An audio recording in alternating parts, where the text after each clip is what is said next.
श्यामं रूपेण प्रतिमं बुधं सौम्यं साम्यं गुणोपेतं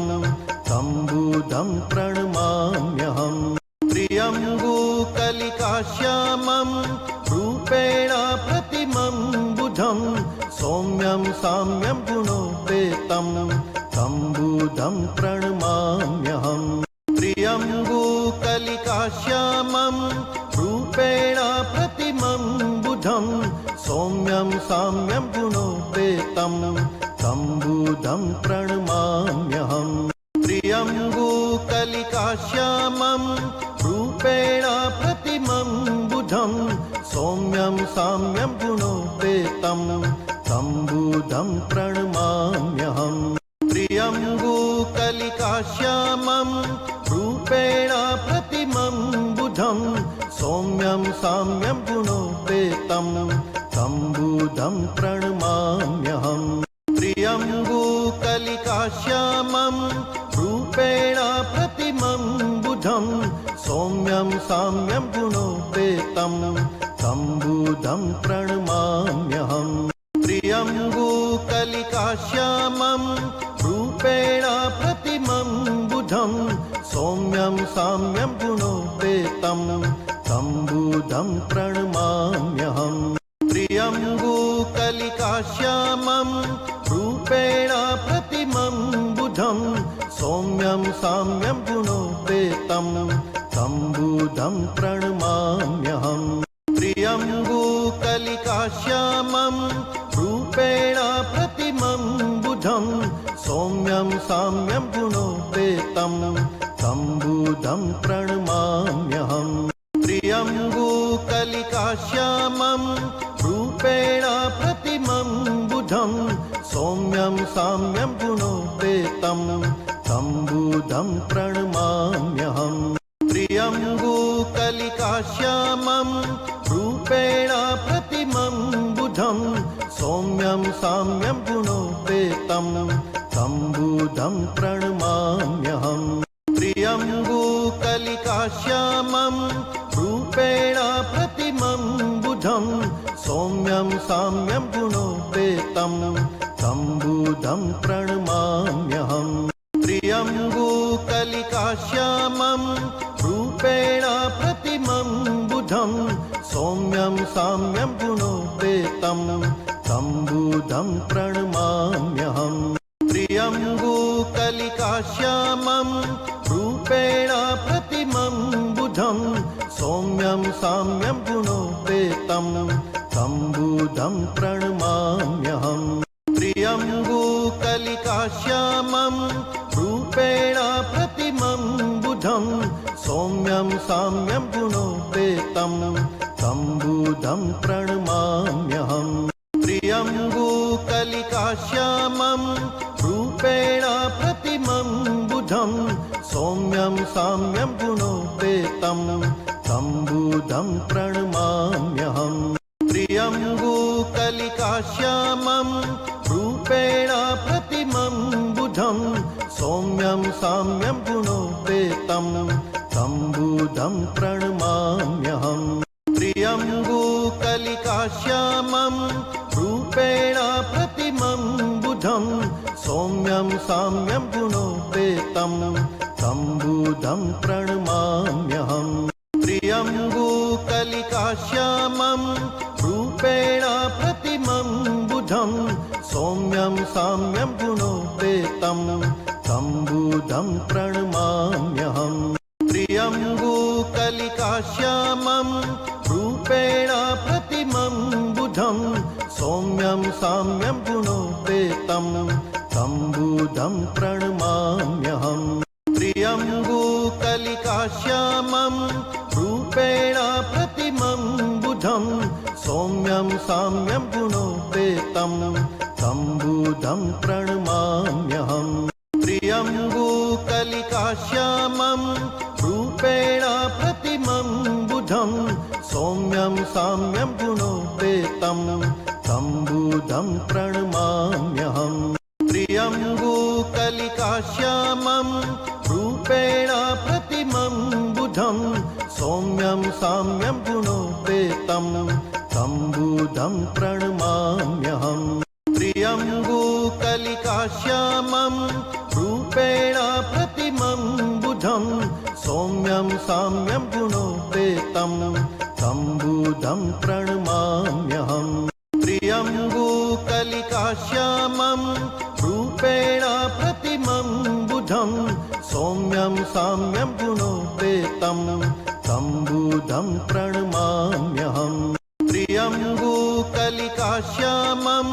रूपेण प्रतिमं बुधं सौम्यं साम्यं गुणोपेतं तं बुधं प्रणमाम्यहम्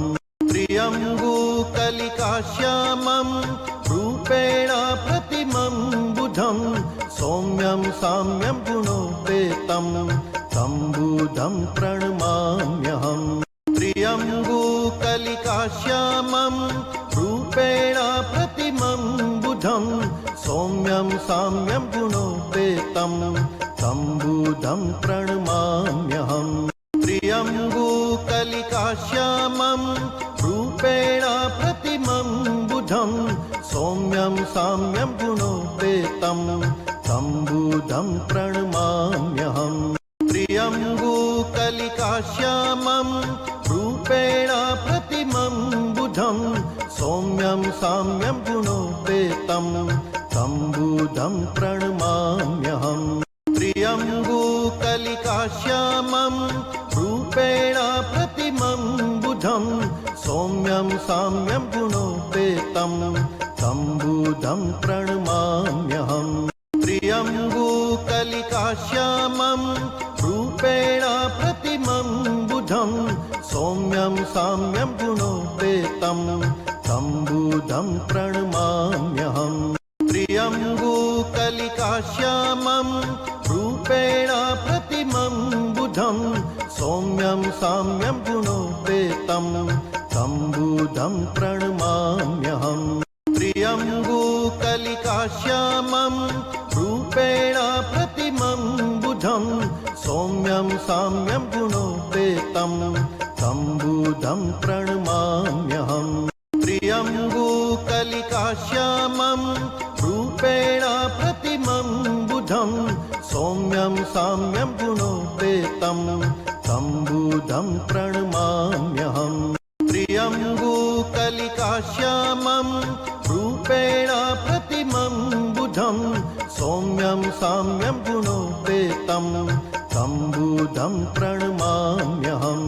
त्र्यम्बकलिकाश्यामं रूपेण प्रतिमं बुधं सौम्यं साम्यं गुणोपेतं तं बुधं प्रणमाम्यहम् त्र्यम्बकलिकाश्यामं रूपेण प्रतिमं बुधं सौम्यं साम्यं गुणोपेतं तं बुधं प्रणमाम्यहम् त्र्यम्बकलिकाश्यामं रूपेण प्रतिमं बुधं सौम्यं साम्यं गुणोपेतं तं बुधं प्रणमाम्यहम् त्र्यम्बकलिकाश्यामं रूपेण प्रतिमं बुधं सौम्यं साम्यं गुणोपेतं तं बुधं प्रणमाम्यहम् त्र्यम्बकलिकाश्यामं रूपेण प्रतिमं बुधं सौम्यं साम्यं गुणोपेतं तं बुधं प्रणमाम्यहम् त्र्यम्बकलिकाश्यामं रूपेण प्रतिमं बुधं सौम्यं साम्यं गुणोपेतं तं बुधं प्रणमाम्यहम् त्र्यम्बकलिकाश्यामं रूपेण प्रतिमं बुधं सौम्यं साम्यं गुणोपेतं तं बुधं प्रणमाम्यहम् त्र्यम्बकलिकाश्यामं रूपेण प्रतिमं बुधं सौम्यं साम्यं गुणोपेतं तं बुधं प्रणमाम्यहम् त्र्यम्बकलिकाश्यामं रूपेण प्रतिमं बुधं सौम्यं साम्यं गुणोपेतं तं बुधं प्रणमाम्यहम् त्र्यम्बकलिकाश्यामं रूपेण प्रतिमं सौम्यं साम्यं गुणोपेतं तं बुधं प्रणमाम्यहम् प्रियं गोकलिकाश्यामं रूपेण प्रतिमं बुधं सौम्यं साम्यं गुणोपेतं तं बुधं प्रणमाम्यहम् प्रियं गोकलिकाश्यामं रूपेण प्रतिमं बुधं सौम्यं साम्यं गुणोपेतं तं बुधं प्रणमाम्यहम् प्रियं गोकलिकाश्यामं रूपेण प्रतिमं बुधं सौम्यं साम्यं गुणोपेतं तं बुधं प्रणमाम्यहम्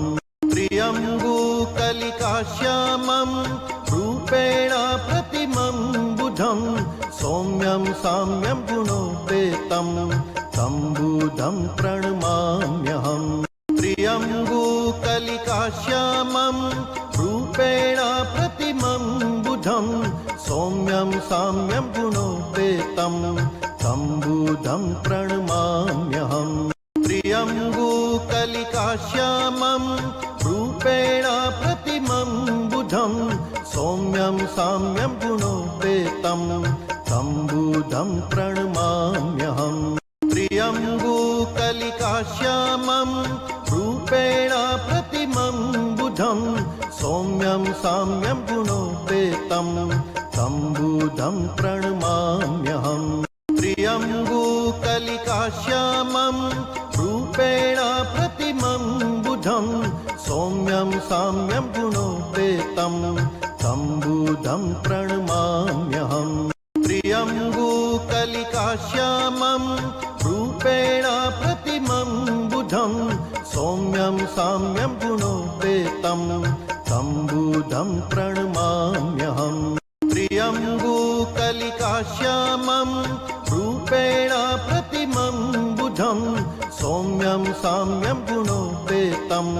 तं बुधं प्रणमाम्यहम् प्रियं गोकलिकाश्यामं रूपेण प्रतिमं बुधं सौम्यं साम्यं गुणोपेतं तं बुधं प्रणमाम्यहम् प्रियं गोकलिकाश्यामं रूपेण प्रतिमं बुधं सौम्यं साम्यं गुणोपेतं तं बुधं प्रणमाम्यहम् प्रियं गोकलिकाश्यामं रूपेण प्रतिमं बुधं सौम्यं साम्यं गुणोपेतं तं बुधं प्रणमाम्यहम् प्रियं गोकलिकाश्यामं रूपेण प्रतिमं बुधं सौम्यं साम्यं गुणोपेतं तं बुधं प्रणमाम्यहम् प्रियं गोकलिकाश्यामं रूपेण प्रतिमं बुधं सौम्यं साम्यं गुणोपेतं तं बुधं प्रणमाम्यहम् प्रियं गोकलिकाश्यामं रूपेण प्रतिमं बुधं सौम्यं साम्यं गुणोपेतं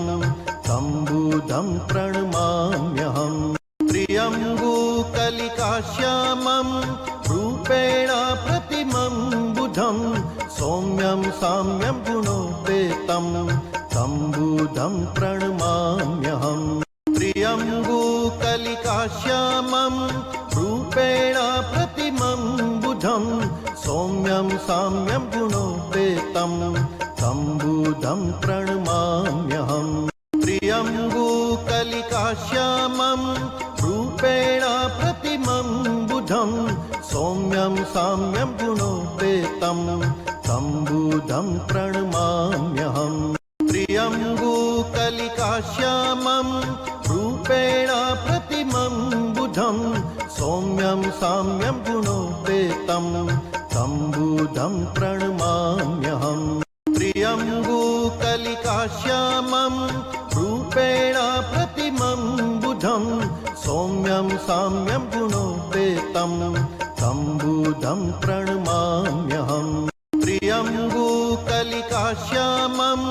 रूपेण प्रतिमं बुधं सौम्यं साम्यं गुणोपेतं तं बुधं प्रणमाम्यहम् प्रियं गोकलिकाश्यामं कलिकाश्यामं रूपेण प्रतिमं बुधं सौम्यं साम्यं गुणोपेतं तं बुधं प्रणमाम्यहम्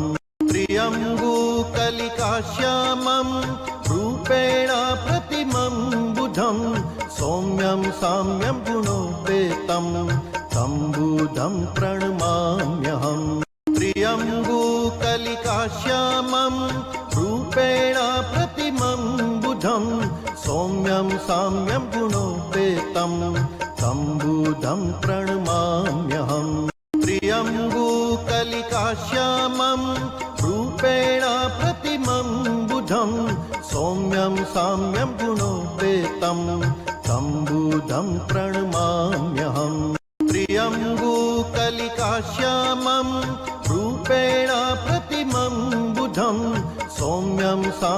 गुणोपेतं तं बुधं प्रणमाम्यहम् त्र्यम्बकलिकाश्यामं रूपेण प्रतिमं बुधं सौम्यं साम्यं गुणोपेतं तं बुधं प्रणमाम्यहम् त्र्यम्बकलिकाश्यामं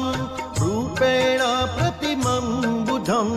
सौम्यं साम्यं गुणोपेतं तं बुधं प्रणमाम्यहम् त्र्यम्बकलिकाश्यामं रूपेण प्रतिमं बुधं सौम्यं साम्यं गुणोपेतं तं बुधं प्रणमाम्यहम् त्र्यम्बकलिकाश्यामं रूपेण प्रतिमं बुधं सौम्यं साम्यं गुणोपेतं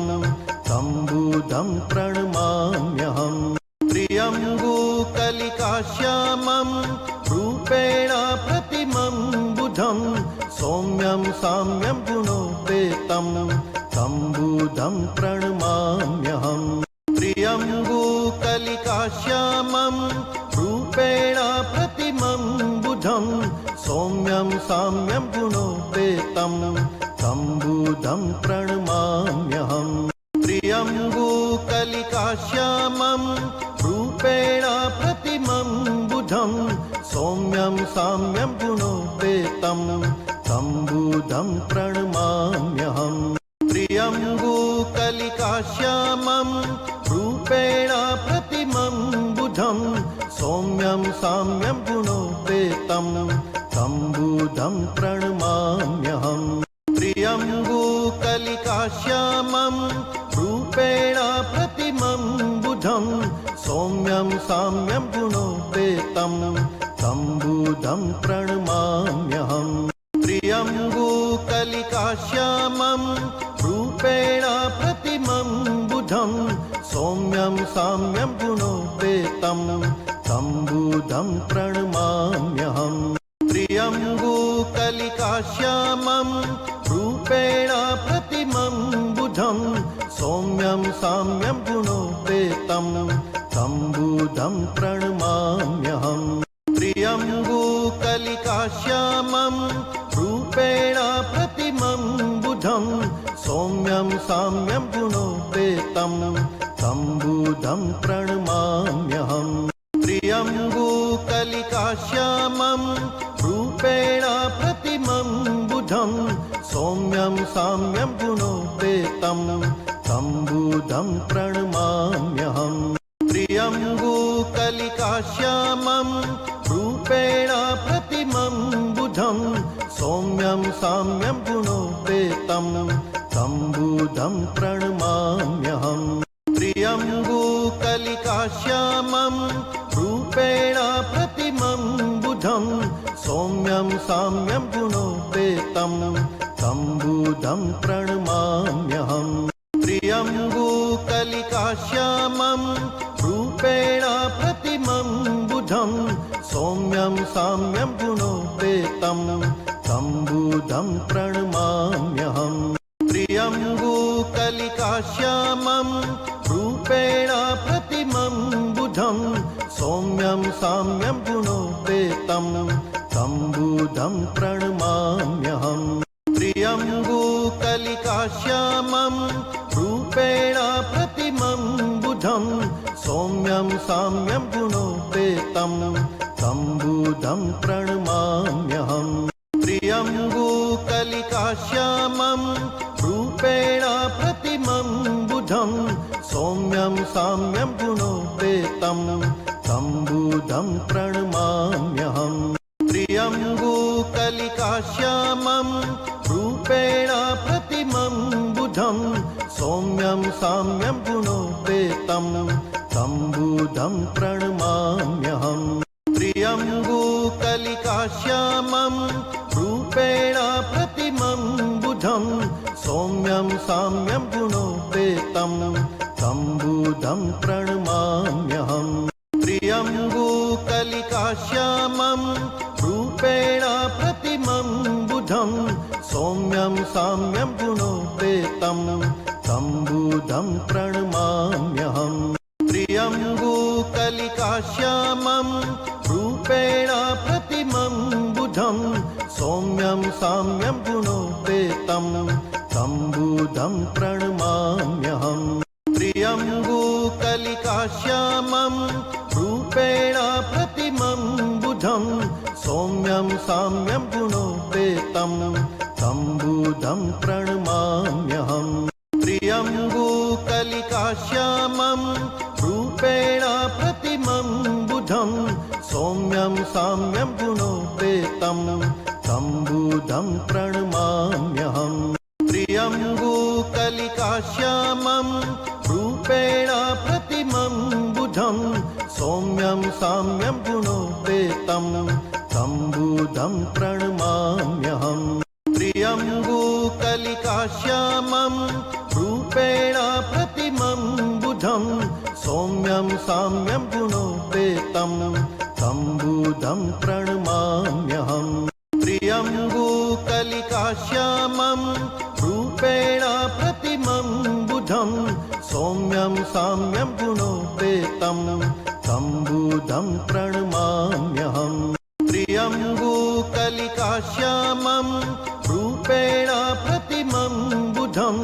सौम्यं साम्यं गुणोपेतं तं बुधं प्रणमाम्यहम् त्र्यम्बकलिकाश्यामं रूपेण प्रतिमं बुधं सौम्यं साम्यं गुणोपेतं तं बुधं प्रणमाम्यहम् त्र्यम्बकलिकाश्यामं रूपेण प्रतिमं बुधं सौम्यं साम्यं गुणोपेतं तं बुधं प्रणमाम्यहम् त्र्यम्बकलिकाश्यामं रूपेण प्रतिमं बुधं सौम्यं साम्यं गुणोपेतं तं बुधं प्रणमाम्यहम् त्र्यम्बकलिकाश्यामं रूपेण प्रतिमं बुधं सौम्यं साम्यं गुणोपेतं तं बुधं प्रणमाम्यहम् त्र्यम्बकलिकाश्यामं रूपेण प्रतिमं बुधं सौम्यं साम्यं गुणोपेतं